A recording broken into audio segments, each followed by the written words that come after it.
सर्वांना नमस्कार। आजच्या या कार्यक्रमाचे अध्यक्ष आदरणीय प्रकाशअण्णा आवाडे साहेब, या ठिकाणी खास करून उपस्थित असणारे राहुलजी आवाडे साहेब, मंचावर उपस्थित आजच्या कार्यक्रमाचे सत्कारमूर्ती आदरणीय DM बिरादार साहेब, बिरादार काकी, तसेच सर्व मान्यवर, त्यामध्ये सचिनजी शिरगावकर सर, कुलकर्णी साहेब, या ठिकाणी उपस्थित असणारे आमचे अरुणजी भंडारे सर, मंचासमोर उपस्थित असणारे सर्व मान्यवर आणि बंधू आणि भगिनींनो, वेळ फार जास्त झालेला आहे। जवळजवळ 2 तासाहून अधिक वेळ आपण या ठिकाणी बसलेले आहात। पण आत्ताचं जे भाषण झालं गणेशजींनी अतिशय चांगल्या भाषेमध्ये आपल्याला भूतकाळ, वर्तमान आणि भविष्यात काय होणार आहे, आपल्या मनाची स्थिती कशा पद्धतीनं पाहिजे, जर आपल्याला आयुष्यामध्ये आनंदी व्हायचं असेल तर त्या आनंदी जीवनाचं सूत्रच आपल्याला अतिशय सोप्या भाषेमध्ये सांगितलेलं आहे।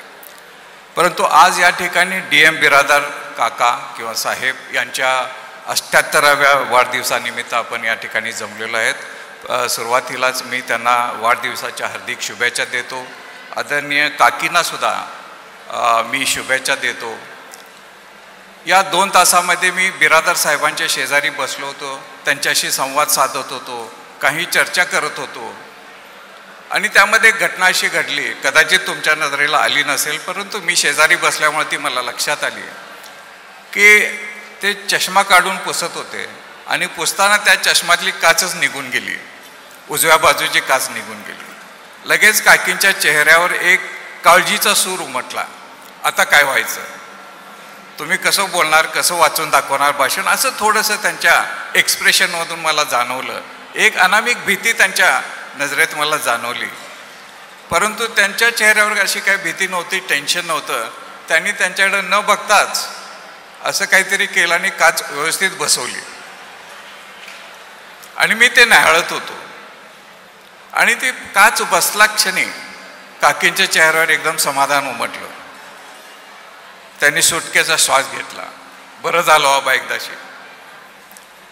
परंतु हे झाल्यानंतर मी थोडंसं निरीक्षण केल्यानंतर बिरादार साहेबांना म्हटलं, साहेब तुमच्या हातात तर जादू आहे, कारण ही काच तुटलेली सहजासहजी बसवता येत नाही आपल्याला। आणि त्यांनी अतिशय लिलियानं, अतिशय सहजतेनं ती काच बसवली आणि त्यानंतर मी म्हटलं तुमच्या हातात जादू आहे। तर ही खऱ्या अर्थानं जादू नाही आहे, हे त्यांच्या हातात आलेलं कौशल्य आहे आणि कौशल्य जे आले ते अनुभवातून आलेलं आहे। अतिशय प्रतिकूल परिस्थितीतून अभ्यासाचा ध्यास घेऊन त्यांनी जे कार्य आतापर्यंत अतिशय निस्वार्थीपणाने केलेलं आहे, निर्मोहीप्रमाणे केलेलं आहे, कुणाचीही कसल्याही फळाची अपेक्षा न करता केलेलं आहे, त्याचं हे फळ आहे। त्यामुळं मला जाणवलं की आपल्या प्रत्येकाच्या आयुष्यामध्ये कुठं ना कुठं अडचणी येत असतात, प्रश्न जाणवत असतात, परंतु बऱ्याचशा छोट्या छोट्या प्रश्नांना आपण मोठं करून हात गाळून बसतो आणि ते प्रश्न सोडवायच्या ऐवजी आपण कधी कधी माघारसुद्धा घेतो। परंतु बिरादार साहेब त्यांच्या या छोट्याशा कृतीतून मला लक्षात आलं की त्यांच्यामध्ये जो अनुभव आहे, कौशल्य आहे, त्यातून सहज जाता जाता ते प्रश्न सोडवत आलेले आहेत। आत्तापर्यंत जवळजवळ 78 वर्ष झाली।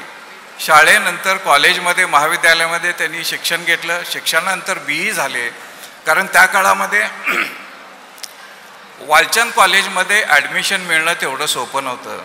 या ठिकाणी माझे मित्र डॉक्टर शंकरजी तंगडे आहेत, त्यांची आणि माझी भेट जवळजवळ 45 वर्षानंतर होते आणि बघताक्षणी मी त्यांना ओळखलं आणि त्यांनी मला ओळखलं। ही खऱ्या मैत्रीची ओळख असते। ते सध्या डॉक्टर आहेत आणि माझ्याबरोबर विलिंग्डन कॉलेजमध्ये ते 2 वर्ष होते आणि त्यामुळं मला माहिती आहे की वालचंद कॉलेजमध्ये ॲडमिशन मिळणं तेवढं सोपं नव्हतं, परंतु उमराणीसारख्या छोट्याशा खेडेगावातून येऊन जिद्दीच्या जोरावर अभ्यास करून त्या अभ्यासातलं जे पॅशन होतं ते जिवंत ठेवून त्यांनी वालचंद कॉलेजमध्ये ॲडमिशन मिळवलं, BE झाले, ME झाले आणि नंतर काय करायचं ते समजत नव्हतं। आणि हे करत असताना आत्ताच आपले उमराणी गावचे सरपंच या ठिकाणी त्यांनी भाषण केलं की ज्यावेळी त्यांना वालचंद कॉलेजमध्ये फी भरायचा सुद्धा त्यांच्याकडं, त्यांच्या आईवडिलांच्याकडं पैसे नव्हते, त्यांची त्या ठिकाणी परिस्थिती नव्हती, तर संपूर्ण गावांनी वर्गणी काढून ते संपूर्ण गाव त्यांच्या पाठीशी उभारलेलं आहे. परंतु आत्ता सदन झाल्यानंतर, आत्ता सामर्थ्यवान झाल्यानंतर ते संपूर्ण गावाच्या पाठीशी उभे आहेत, हे मात्र आपण विसरता कामा नये. हा जो गुडनेस कोशंट आहे प्रत्येकाच्या आयुष्यामध्ये, प्रत्येकाच्या स्वभावामध्ये फार मोठा हा फॅक्टर आहे, जो पैशानं विकत घेता येत नाही आणि कुठल्या मॉलमध्ये सुद्धा मिळत नाही आहे. तो गुडनेस फॅक्टर हा जन्मताच असावा लागतो, आईवडिलांची पुण्याही असायला लागते आणि तुम्ही तुमच्या प्रयत्नातून तो फुलवत जात असता आणि तो त्यांनी तो कमावलेला आहे असं मला म्हणायचं आहे. काही काही प्रगत देशामध्ये ते प्रगत झालेले आहेत एवढंच आपल्याला दिसतंय, परंतु त्यांच्यामध्ये काय काय चांगलं आहे हे मात्र आपण बघत नाही. एक छोटंसं उदाहरण सांगतो आणि थांबतो. त्याच्यामध्ये चायना हा आपल्याला सर्वांना माहीत आहे, चायना देश आता किती चांगल्या पद्धतीनं प्रगती करत आहे. त्या ठिकाणी माझे एक मित्र गेले होते आणि हॉटेलचा रस्ताच येताना विसरून गेले. अतिशय पॉप्युलेशन जास्त, गर्दी जास्त, आणि विसरून गेले. तिथे एखादा तर एक तरुण मुलगा होता, कॉलेज स्टुडंट होता. त्याला त्यांनी मोडक्या तोडक्या भाषेमध्ये म्हणजे थोडंसं इंग्रजी चायनीज असं विचारलं की माझं हॉटेल सापडत नाही आहे, मला जरा सोडशील का किंवा सांगशील का कुठं आहे. तर आपण फार तर काय करेन, असं इथूनच सांगेन स्ट्रेट जा, डावीकडं वळ वगैरे वगैरे. परंतु आश्चर्याचा धक्का त्यांना बसला. त्या तरुणानं त्यांचा हात पकडला आणि अगदी हॉटेलच्या दारापर्यंत आणून त्यांना सोडलं आणि तिथं आल्यानंतर त्यांनी सांगितलं की हे हॉटेल हे तुमचं आहे, हे तुमचं हॉटेल आहे, हा पत्ता आहे. मग त्यांनी जाता जाता आर्किटेक्टनी सांगितलं, म्हटलं त्यांना थँक्यू सो मच, तुम्ही इतकी मला मदत केली. तो म्हटला नाही नाही, तुम्ही मला मदत केली. हे कसं काय? म्हटले मी तुम्हाला काय मदत केली, मी तुम्हाला उलट तुमची मदत मागितली. नाही म्हटले, तुम्ही मला काहीतरी चांगलं आयुष्यामध्ये करण्याची संधी दिली आणि ते मी तुम्हाला मदत करू शकलो, हे माझ्या दृष्टीनं फार महत्त्वाचं आहे. आणि इथं जे कॅमेरे कुठेतरी लागलेले आहेत ते कॅमेरे हे रेकॉर्ड करतायत आणि तो माझ्या प्रमोशनसाठी हा गुडनेस कोशंट उपयोगी पडणार आहे. म्हणजे चांगलं भलं वागण्यासाठी सुद्धा त्याला मार्क मिळणार आहे. म्हणजे अशा परिस्थितीमध्ये आपण उपजतच किंवा नॅचरली आपल्यामध्ये जो चांगुलपणा आहे तो चांगुलपणा आपल्या आयुष्यामध्ये यशस्वी होण्यासाठी मदत करत असतो, हे मात्र बिरादार साहेबांच्याकडं पाहिल्यानंतर संपूर्णपणे लक्षात येते. फाय फाउंडेशनचे आदरणीय पंडितरावजी कुलकर्णी साहेब यांचा आणि माझा संपर्क तसा होता. त्यांच्याबरोबर बऱ्याचसा वेळ आम्ही चर्चा करत राहायचो आणि प्रत्येक तिथं चर्चेच्या वेळी प्रत्येक ठिकाणी सारखे ते प्रश्न आणि प्रश्नांचा भडीमार करत राहायचे आणि त्यांच्यातून त्यांच्या मनामध्ये असलेली जिज्ञासू वृत्ती याची प्रचिती निश्चितपणे आम्हाला व्हायची. ते म्हणायचे तुम्ही शिवाजी विद्यापीठामध्ये एवढे मोठे प्रोफेसर आहात, परंतु मला इतके इतके प्रश्न पडले, त्यांची उत्तरं द्या. म्हणजे साधी चहाला जरी आम्ही गेलो तरी अशा पद्धतीचे ते आम्हाला प्रश्नांचा विचारत राहायचे आणि त्यातून उत्तरं शोधत राहायचे.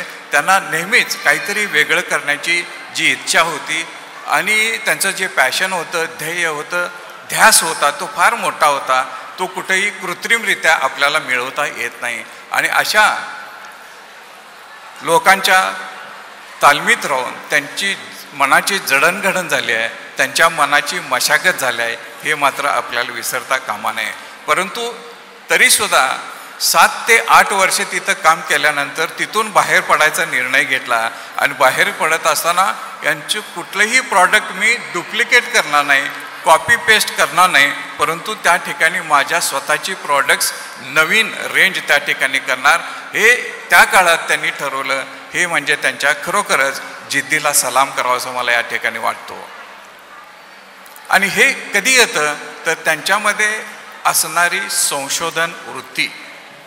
मला बऱ्याचशा गोष्टी त्यांनी सांगितल्या. ते म्हटले मी कधीही काहीही गोष्ट कुठलीही कॉपी पेस्ट केली नाही, सतत नाविन्याचा ध्यास घेतला, नाविन्यपूर्ण गोष्टी करत बसलो. आणि आता मी पुस्तक चालताना बघितलं शेवटच्या पानावर QR कोड आहेत. मी त्यांना म्हटलं साहेब QR कोड काहीतरी नवीन करायचं म्हणून मी घातलेलं आहे.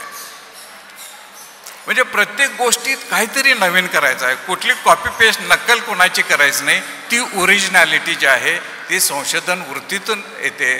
त्यामुळं त्यांच्यामध्ये फार मोठा संशोधक दडलेला आहे. जरी त्यांच्याकडं PhD नसली तरी ते फार मोठे संशोधक आहेत असं मला वाटतंय. आणि त्यामुळे त्यांना नवनिर्मितीचा ध्यास आहे. त्यामुळे त्यांना काहीतरी सारखं नवीन करावं असं वाटतंय. मिलिंदजी आणि मीनाक्षी यांनी अतिशय चांगल्या पद्धतीनं तुम्ही आपल्या आईवडिलांच्या प्रती या ठिकाणी मनोगत व्यक्त केली. त्यांचं अनुकरण निश्चितपणे सर्वांनी करावं असं मला वाटतंय. गणेशजींनी सांगितलं फार मोठी गोष्ट आहे. माझे एक मित्र आहेत सांगलीला, प्रकाश कदम म्हणून. त्यांच्या वडिलांची मागच्या महिन्यामध्ये 100 झाली. 100 वय त्यांचं पूर्ण झालं.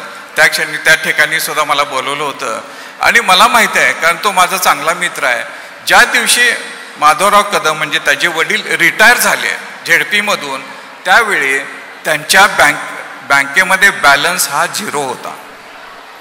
त्या काळातला पगार किती आणि त्या काळातले खर्च किती, 2 मुली आणि 2 मुलांचे लग्न करून कर्जबाजारी झाले होते. आणि शेवटच्या वेळी पेन्शनच्या स्वरूपात किंवा ग्रॅच्युइटी वगैरे मिळते त्याची 0 त्यांना मिळाले होते. परंतु त्यांनी 100 गाठली. म्हणजे पैशाचा, आनंदाचा आणि दीर्घायुष्याचा कुठं संबंध नाही आहे. परंतु तुम्ही समाधानी राहिलं पाहिजे, हेच आपल्याला गणेशजींनी या ठिकाणी सांगितलं. तशाच पद्धतीनं बिरादर साहेबांनी सुद्धा आयुष्यात कसलीही अपेक्षा ठेवली नाही, कसलाही हव्यास ठेवलेला नाही. इतकं चांगलं कुटुंब त्यांना लाभलेलं आहे. आणि निश्चितपणे 78 वरून 100 निश्चितपर्यंत ते पार पाडतील असं मला वाटतंय.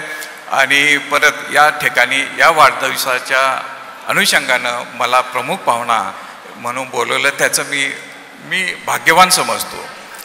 आणि थोडंसं त्यामधला धागा सांगतो की कारण मी शिवाजी विद्यापीठाचा कुलगुरू आहे.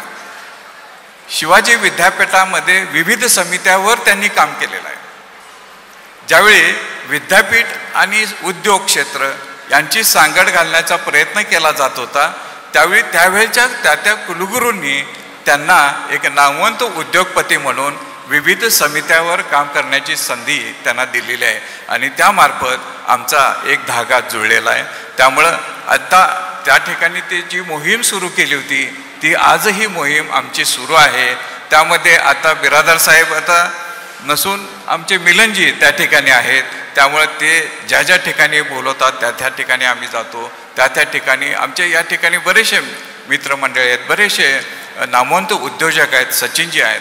त्यांच्याशी शिवाजी विद्यापीठाचा कुठेतरी धागा जुळवून एकत्र येऊन समाजाप्रती आपण काहीतरी देणं लागतो, ही भूमिका, ही जाणीव ठेवून आपण एकत्र यायला पाहिजे. आणि त्या माध्यमातूनच हे सामाजिक उत्तरदायित्व आपण पूर्ण केलं पाहिजे. बिरादर साहेबांनी तेच केलं, सामाजिक उत्तरदायित्व आणि समाजाशी नाळ बांधून ठेवली. म्हणून तर इतक्या मोठ्या संख्येने आपण बंधू आणि भगिनी या ठिकाणी वाढदिवसानिमित्त उपस्थित राहिलात. आपल्या सर्वांचे मी आभार मानतो आणि बिरादर साहेबांना पुनश्च त्यांचे अभिनंदन करतो, सदिच्छा देतो, शुभेच्छा देतो. बिरादर काकी, आपल्या दोघांची ही जी केमिस्ट्री आहे, कारण ती मला केमिस्ट्री स्वतःच बघायला मिळाली, ती केमिस्ट्री आयुष्यभर अशीच राहो अशी मी ईश्वरचरणी प्रार्थना करतो आणि थांबतो. धन्यवाद.